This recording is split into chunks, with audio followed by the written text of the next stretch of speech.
Hi there everyone, it's Sarah here and I have a video for you on behalf of Wild Orchid Crafts as part of their YouTube design team, the Wild Bunch.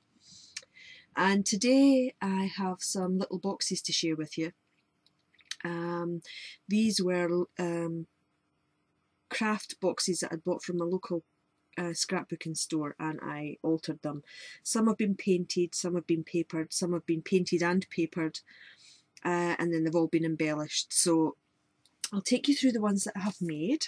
I made one last week and I made two this morning live on Ustream. So if you wanted to watch the video for that, I'll put the link down in the description box below and you can see me making them from start to finish. But the first box that I made was this little pink Shabby Chic one.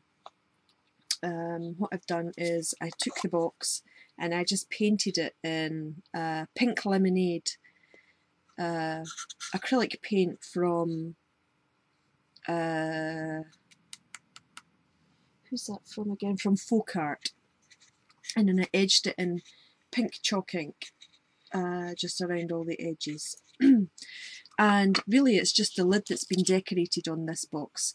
What I've done is I've taken some Hello Spring patterned paper by Eco Park and I've put some all around the edges. You can see that it's not really focusing that well. There you go. And then I also put some on the top. And what I did was I took some of the green and cream tone leaves. I used 3 leaves. I took off the metal stalk and then I cut the leaves in half so that you have a pointy part of the leaf in each corner and then the flat bit to the inside, and all I did with this one was popped one of these big pink roses on the top and it looks really nice.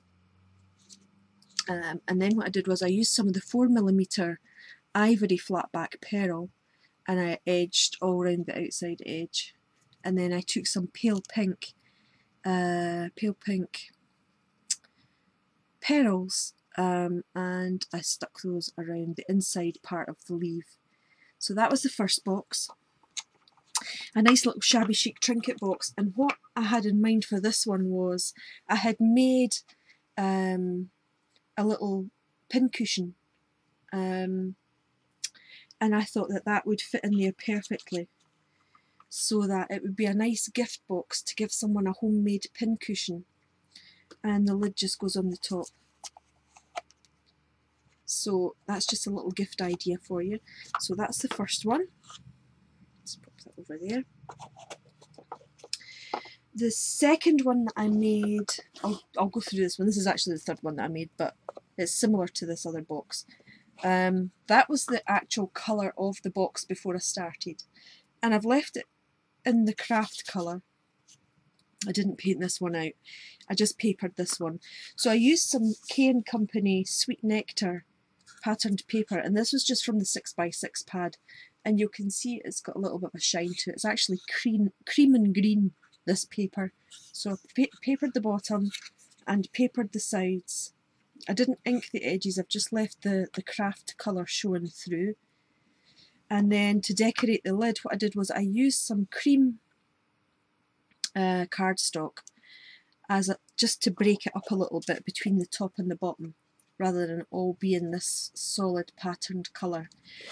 So what I did was I took little strips of cream paper.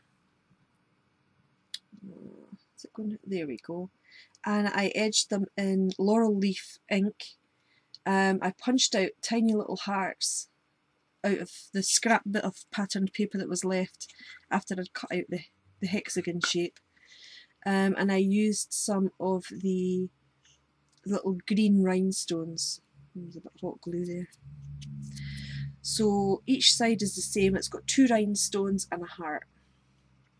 And on the lid, I did the lid something similar to the last one, where I did the leaves as the base, but I haven't put any pearls in the inside edge or edged it in the pearl.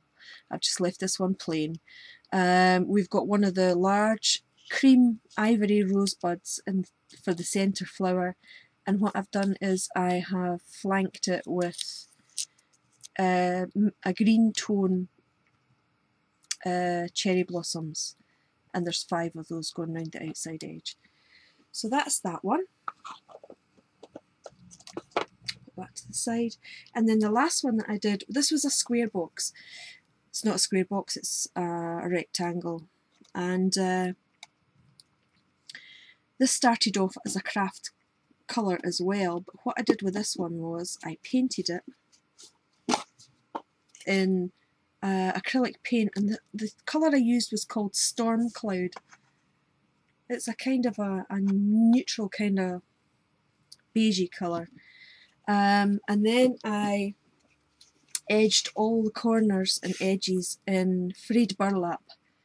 And then what I did was I used a Stamper's Best stamp, and it was the grunge swirl that I used, and I just used that to stamp all the edges of the base.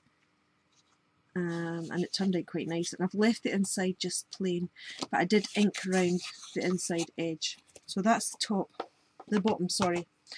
The top is, the lid has just been coloured in with the storm cloud inside, and then what I did was I went over all the edges with frayed burlap again, and this time I used a little border stamp just around the edge. And what I've also used is the small silver filigree corners. These are great. I'm going to order some more. They're actually on special offer at the moment, but at the moment in Wild Orchid Crafts, because of the Jubilee, the Diamond Jubilee of the Queen this weekend, they're doing an extra 10% off everything in the store, so it'd be a good idea to stock up on all your bits and pieces. So yeah, I stamped that, and then I put corners on every single edge. I used a digital collage image that I got from Etsy, and this one's actually called Royal Birds, and it kind of ties in quite nicely with the Golden Jubilee, not the Golden Jubilee, the Diamond Jubilee this weekend. So I didn't put any flowers on this because what I'm going to do is I'm going to put my playing cards in there. I've got a pack of cards in the house that would fit in there nicely. And I thought if I put any flowers on the top, they're just going to get knocked and it's going to rip this and what have you. So I just want to keep it as is. And I think it just looks nice with the decorative corners. Anything else, and it would have been over the top. Less is best, as they say, and I like how that turned out. So that's my 3 projects for this week, little altered boxes. Don't forget to check out Wild Orchid Crafts. As I said, they've got 10% off this weekend. And also check out the YouTube channel to see what the other design team members have been making this week.